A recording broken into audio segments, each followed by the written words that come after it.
When you're blue and kinda lonely too, you'll find a smile will go a long, long way. Though you're down, don't sit around and frown. A little smile will go a long, long way. Never grieve, just try to make believe the sky is blue, although you know it's gray. Don't you find it's just a waste of time?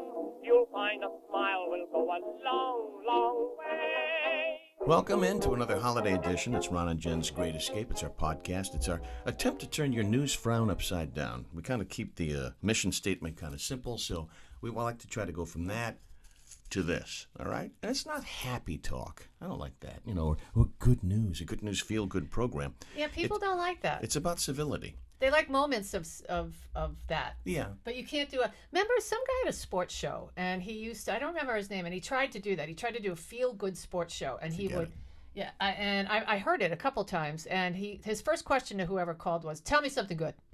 Tell me something good. Lame. Yeah, I know. I mean, the world says that that's, kind of what we want, but people don't. No. Not at all. If it bleeds, it leads. We like to lend some civility to the conversation, we however. do. And it's not just one person's opinion. We often differ on how we feel about certain things. We oft differ. But we can agree that the topper for the holiday Christmas tree of Brouillons is Alec Baldwin. We'll get into his appearance on, what was it? Was it on Hulu or on NBC? It was an ABC, wasn't it, with George Stephanopoulos? It was with Stephanopoulos. Yeah, that would be an ABC thing. Yeah, and Baldwin started crying. We'll get into the whole thing on Alec Baldwin coming up. About next time? In our next podcast. Hazel, hi. There's Hazel. But we have our holiday Christmas tree of Brouillons. A Brouillon, what is a Brouillon, you ask? It's Italian slang for like the village idiot to the fifth power. And we decided Alec Baldwin is fitting for the topper. Our added ornament for this week, however, is one Chris Cuomo. Fredo. There's Fredo. I just learned why everybody calls him Fredo. It's because he's the dumb younger brother of the other Cuomo. And the analogy, of course, is to Fredo, who was Michael Corleone's brother in The Godfather. I'm smart. I'm smart. I'm smart. No, not so much. Not so much. So CNN, they initially suspended him. Now they given him the big haircut. Yep. They gave him officially the big haircut for a number of reasons. Wow. The scandal. Additional information has come to light, it says here. Additional information? I always like when they say that. So apparently he misused his power as a media member to try to dig up defensive dirt for his brother. But also, I guess, there are some texts, or emails that are showing up that showed some sexual harassment going on. So that's the old 1-2. That's married. The 1-2 combo. The 1-2 punch. Guys, he's married. That makes him a stinker. I mean, that just makes him a stink burger. I know that seems to be normal these days, no, but that's not but normal. not to me. That's not normal at all. I mean, well, half of the country gets divorced after getting married. But. And 75% of restaurants go out of business. New restaurants, they? Yeah, something like that. Oh. So if you want to throw a stat in, I thought I'd throw that stat in, but that just makes him more of a stink. He's a slimy guy. It makes him more slimy. It makes him slimier. Yeah, all right? yeah. So I think it's a fitting ornament for this one. That's think? a good one. All right. So Cuomo's on the tree of Brouillons. Do we have Antonio Brown up there yet? We did. We had Antonio Brown a couple of weeks ago. Oh, we do? Yep. We had we had Dan McKee on there for giving away our state taxpayer dollars so we can get union votes. Dan McKee. Yeah, we'll get into that a little bit more too. The man. And who's the talk show host that you said she's a Brouillon? Oh, Joy Reid. Joy Reid. So Joy Reid, just cuz she's Joy Reid. So those are some of the ornaments on our tree of Brouillon, our Christmas tree of Brouillons, which we will put over there and await another ornament on our next podcast, and we'll bring Fredo. I know, Fredo. We'll bring Nana to the dance. We certainly can't allow this story to go by without making some kind of a comment on it. The parents of that Michigan kid, the 15-year-old kid, who unfortunately goes haywire with a handgun in Michigan in a high school, 15 years old, being tried as an adult, by the way. And 4 people dead. There could be more. There could be more because there are kids that are they're hanging on. You see that kid? I saw the kid. He looks evil. off center. Yes. Yeah. But that's awfully judgmental of us to say. I know. But the picture of him looks like, what's wrong with this kid? Yeah, I mean, I don't make the news. I just talk about it, and that's what people are saying. The kid looks evil in the picture, in his mugshot. I mean, it's scary. This is going to set precedent. Is already setting precedent because it is not normal. It doesn't usually happen with the parents of a school kid who goes crazy with a gun and either kills people or injured people. An incident causes an incident in school. It's rare that the parents are charged in any way, shape, or form. But this is really different. Well, can you explain why it's different? And by the way, they were found in a Detroit basement. A warehouse. Yeah. It was an art studio. Yeah, they were just hiding in so. Well, and here's why I ask you, Ron, because I don't even understand. Oh, I do. What is going on here? Again, I'm not an attorney. I don't play one on the podcast, but I've been following I actually watched their arrain did the you entire really? thing. I watched it. That's how bored What I are the am parents these days. charged with? They're charged with a lot of different things. For each death, each person who perished, they're charged with each person. Involuntary manslaughter, among other things. But the judge in this case said, listen, everything adds up to these people being an at-risk. She set bail at $500,000 a piece, so it's $500,000 a piece. They're not going to make bail. I mean, the obviously. gun was bought legally. The gun. Well, there's a question about that too, because that model pistol had not been made for several years. So did he buy it properly? But they made it very clear that the gun was a Christmas present for the boy. Mm-hmm. Okay. 2. The mother took the child. They bought the pistol right around Thanksgiving, Black Friday, I believe. 2 days later, she took the kid to a pistol range. All right, so to show him how to use it, the kid was searching on his cell phone in school for ammunition. A teacher saw that and said, "Houston, we have a problem." Asked for the parents to come in to meet with school officials, and the parents just poo-pooed the whole thing, let the kid go back in the classroom. The school let him go back in. Hours later, the shooting takes place. And the gun allegedly was not secured. Now, but here's the rub on that. Michigan law states, believe it or not, I found this amazing. Michigan law, there's no law in place on Michigan's books that requires a handgun to be safely stored and locked away.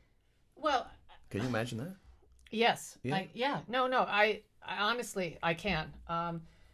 But I mean, nothing shocks me anymore. But did they buy this gun for the boy because? Yes, they did. They made it clear because he was being bullied.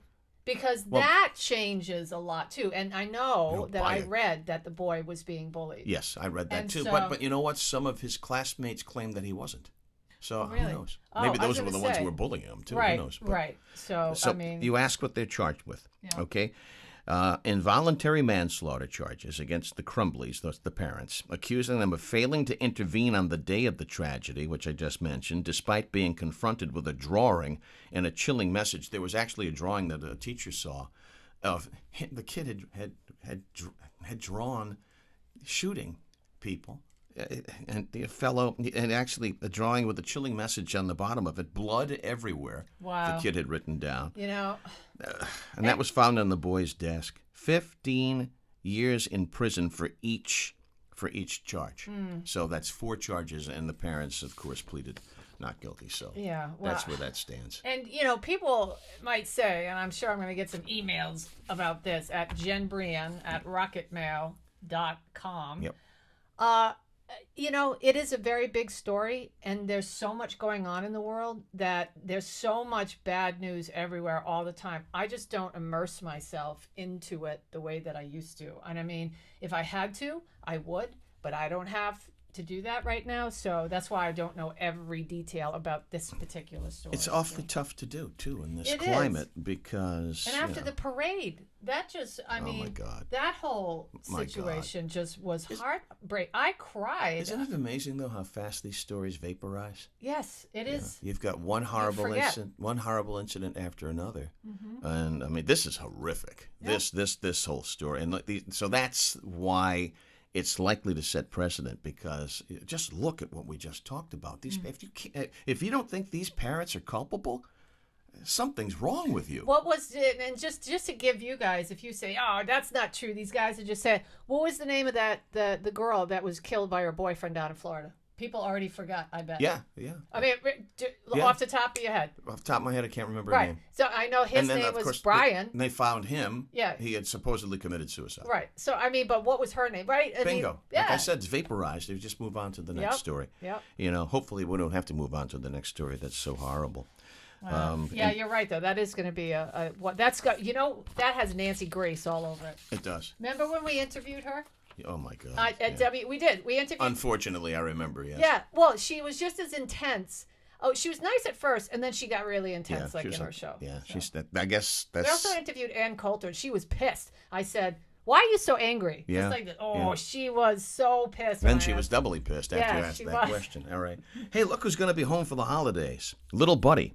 The convicted Fall River ex-mayor going to be home for the holidays. Yep. Jasil Correa will be home for Christmas after all, and New Year's, and his 30th birthday. Because a couple of weeks back, it was a week before last, I believe, judge said, let's delay his surrender to prison from December 3rd to January the 10th. So, Little Buddy, Jasil Correa, Little Buddy's going to be... Happy holidays. Happy holidays. Little Buddy's going to be out and about for the holidays. And I'll leave it at that, and we'll turn over to more jovial stuff now as we turn it over to Jen's news. How can you possibly have a good holiday season knowing you're going to prison when Same it's thing over? with Cianci, remember? I mean, how do you do that? How do you compartmentalize this? And I would rather just go. I just go and get it over with. The faster you start, the sooner you're out. That's right. I mean, but that's very comparable, ironically, it's very comparable to Cianci. Well, remember, Cianci gets sentenced, and then he gets sent to Fort Dix shortly before Christmas time. Oh, that's crazy. Yeah. Crazy, Ron. Yeah. And he's been dead how many years now? I think it's going to be 6 years in February. I went by so fast. 6 years in February. I think it's 6. It might be 5. I got to do the math. But, yeah. No matter. Buddy the Sea. All right. The kazoo is on hold through the holiday season. I like this and so we're much going better. with the jingles. Yeah.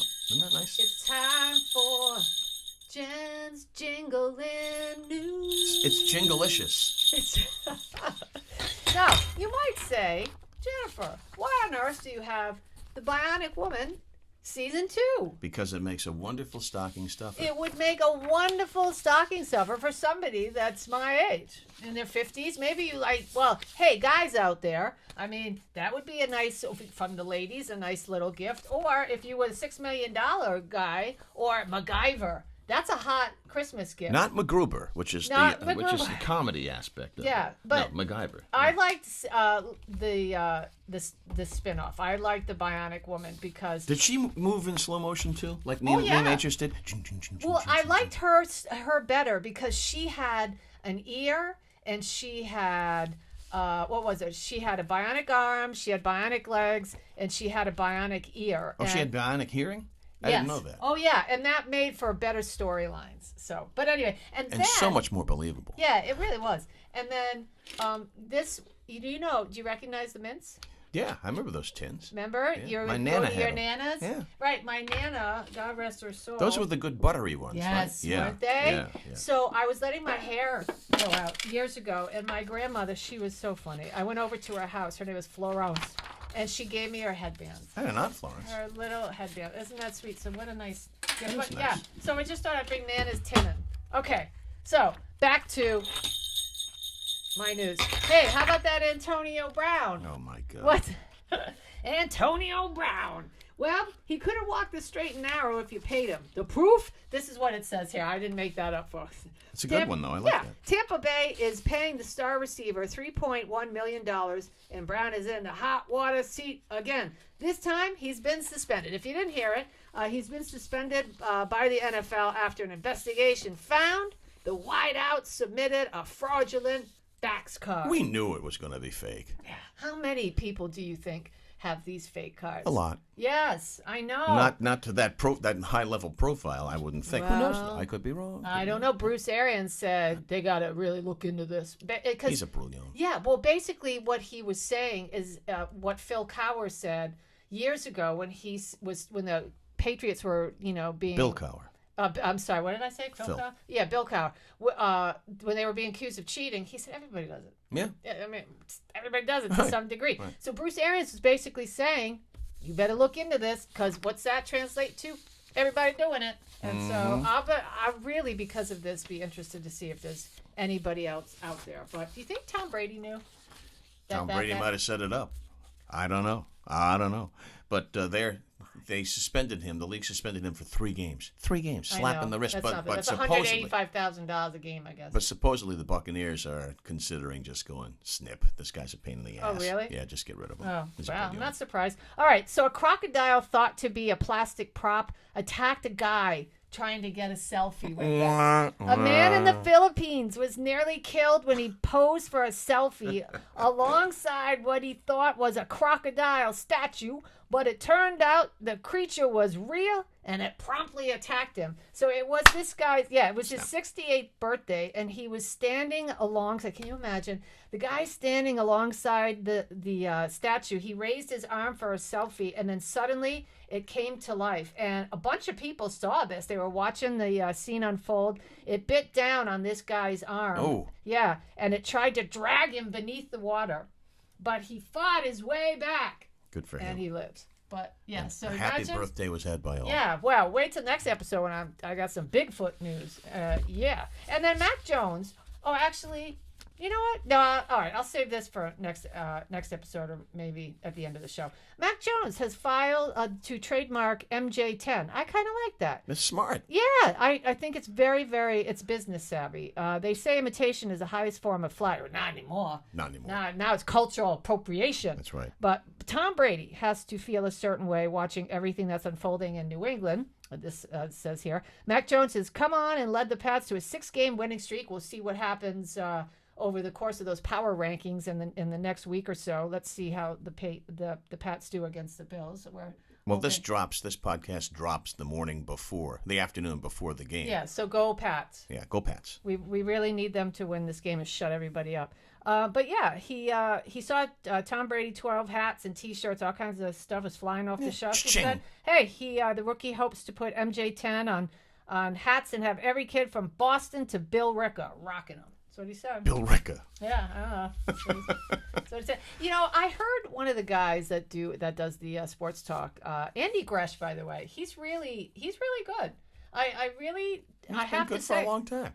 Yeah, well, I haven't listened to him for a long time. Yeah, okay. Yeah, so he's really good. He's over there on... Of course he's good. I gave him his first job. Is it 103.7? It's WEEI? WEEI, Yeah, yes. yeah, he's really... Gresh and Keith. So of course he's good. I hired him. Yeah, of course. Okay. And then you hired me. I gave him my first job. Huh. So of course he's good. Schmuck. You say that about me? Oh, I hired you before him. Did I hire you before him? No, I can't even remember. I think Greshy was there. Yeah. I think it was Gresh and Zoe. But anyway, they said that Mac Jones is kind of doughy. What's that mean? Like, he's doughy. He's, kind of woohoo. Oh, so was Brady when he first started. He's kind of not muscular, and he's doughy, and he's kind of... You ever see his pressers? Yeah. Yeah, he's a doofus, but hey, I like him. Yeah, hey, we're winning. Yeah. Oh, lastly, Cam Newton. What about him? He got benched against Miami. Oh, God, he stunk the joint out. Last week, that was terrible. Yeah. What happened to I'm back? Listen. Dude, pride comes before the fall. I like that. Pride comes before the fall. Now, are you going to do Where Did That Come From today? Oh, do you want me to do that? Yeah, let's do Where Did That Come From first, and then we'll move on to something else. Where did that come from? Ever wonder about this? Do you ever wonder? Well, I say this all the time. I know you do, for Pete's sake. Yeah, I do. For Pete's sake. I say it. Who's Pete? I don't know. When it comes to devising ways to convey outrage or frustration without offending any delicate ears, human creativity knows no bounds. Now, for Pete's sake, some people say, historians say, it's a mild version of for God's sake. I won't say the other thing. But according to the Oxford English Dictionary, the first written instance of for Pete's sake is from 1903, with For the Love of Pete appearing around the same time. By that point, NPR's Michigan radio reports For the Love of Mike had already been Did you ever hear of that? For the love of Mike, no. For the love of Mike. For the love of Pete. Yeah, no, he'd already been in the English lexicon for at least a couple decades, since Mike is thought to have been a nod to St. Michael. Wow. And the phrases clearly have a religious connection. Some have suggested that Pete is really St. Peter. St. Peter? Mm-hmm. Okay. Well, that kind of makes some sense. Yeah, but there's no evidence for that. No. It's also possible that Pete wasn't a person at all. For Pete's sake. Well, it could have come from for pity's sake, and then around the 17th century they chose Pete. So now I have a grasp on it. Yeah, I guess. It's not as outrageous as I had hoped it to be, but yeah, it's kind of anticlimactic. Yeah, it's sort of that definitely kind of is. Sucked. Yeah, it did. Did it? American families have taken a big time hit. Thank you. Thanks to inflation. News Gallup poll finds inflation is causing financial hardship for 45% of U.S. households. Yeah. Yeah, I mean you can count just about. You know what? 45%. Forget about it. That's like it's got to be 75% people are just struggling. Listen, trying to put gas in their car, trying to get groceries. $50 to fill up my Jeep. Your Jeep. And I chose to buy a Jeep, and it comes with, it's a gas pig. I get that, but it's a good ride. Yeah, the alternative. Just buy an electric car. Well, don't you think that when you're charging that ride, the bill might go up? Yeah, that's going to cost it's going to cost you somewhere. Plus, those things are super expensive. They are very, very expensive. Mm-hmm. So, but I believe my next purchase, which is way down the road, as Salty would say, down the road of piss. That's what you get for ad-libbing. I believe my next vehicle will be a hybrid. Oh, yeah. Yeah. Well, that's smart. And you get a tax break. Little of this, little of that. Yeah. Well, you're supposed to get a tax break. We'll see, Yeah. Americans expect to gain 8 pounds over the holidays. That seems like a lot of weight. 8 pounds? No, wait. How much weight did you put on I put on 15 pounds during the 2020 year. The pandemic year. Yes. Well, I did. It took me 9 months to lose it all. Yeah, I've put on some weight since the pandemic, but I also 15 pounds. Also had a health episode, too, where I couldn't do a hell of a lot. You almost died. Yeah, I did, but, almost you only fell counts. down the stairs? No, I didn't fall down the stairs. You grabbed your chest? I didn't fall down the stairs. Patty called the ambulance and neighbors were running over. I didn't fall down. And then here's the best part. This is why I love this story. The guy looks at him and goes, "Aren't you Ron St. Pierre? Oh, aren't you the guy on the radio? Aren't you the guy on the radio? Oh, God. Isn't that great?" That's the guy who used to be on the radio. Isn't that great? Damone. You're still that guy. Damone works his way back into the podcast. Listen, just because Isn't this great? Isn't this great? Yeah. Just because we haven't hit the big time yet, just because God's saying not yet, it doesn't mean no. Okay, I like that. You like that? And before we turn to His timing is perfect. Before we turn to some really hideous holiday food news. Yeah, this one's almost borderline disgusting. Yeah. But there's an ask for every seat. Somebody's going to try that. But before that, 210 million packages were stolen from Americans in 2021. Isn't that awful? You got to be so careful this time of the year with porch pirates. Yeah. Because they are out there. That's and so There's awful. a lot of ways. There's a lot of ways you can avoid, and stay safe. And you don't have to invest in one of these doorbell video things. I mean, they're like $300 for a good one, Yeah. A security camera on the doorbell thing. My sister's got it. It pings when there's motion. Yeah. Yeah. So anyway, be careful. And figure out a way to keep your delivery safe. Because a lot of people are still getting that stuff online this year because of the pandemic. You want to know how I know she's got the ring thing? How? Because I didn't know that she had it. And I had Molly one day, and I was letting her over there to take a dump in her backyard. Nice. And they caught you. And they caught me. All right. I didn't ask. She has a pretty big yard, but so Molly's... And then my phone rings. Why is Molly taking a dump in my backyard? Pension went off. You got caught. Pick that up and throw it in the bin. I sure hope this doesn't make its way to our Eat This segment because I will pass. Wow. So while I put on the blunt instrument, you can talk about that. Okay. Hidden Valley. By the way, I love their ranch dressing. Hidden Valley Ranch. That's great stuff. It's so good. The buttercream butter one. It's good stuff. Yeah, it is. Hidden Valley is selling ranch nog. Yo, guys. Oh, no. Ranch nog. Eggnog season is officially here, but it may have some competition. Hidden Valley Ranch is selling ranch nog. Either you're really excited or really grossed out right now. Yes, ranch nog has that eggnog texture, but not the flavor. Mixologists Whiskey and Rosemary helped create the concoction that's available for a limited time on Hidden Valley's website. The limited edition holiday Ranch Nog kit comes with 2 Hidden Valley Ranch Nog glasses, a stainless steel jigger, 2 2 Hidden Valley original ranch salad dressing and seasoning mix packets, and the recipe card. If you got $50 on you, give that That's sucker disgusting. a try. Yeah. Fa-la-la-la. Oh my God! Speaking of fa-la-la, Ron, and we'll say goodbye with this. There's a pillow at Bed Bath & Beyond. Yeah. And on it says Falala. Falala. And there's no spaces. No apostrophes? Nothing. I said to the girl, What does this mean? oh, I said, is that Christmas in another language? On that note, happy Falala. holidays. And we will be nice to each other, will you? I know the Christmas rush is on, man. Oh, man, the traffic and just crazy. And listen, just be nice to each other, okay? Did you get my Rubik's Cube? And we'll see you on the next podcast. You'll find a smile will go a long, long way.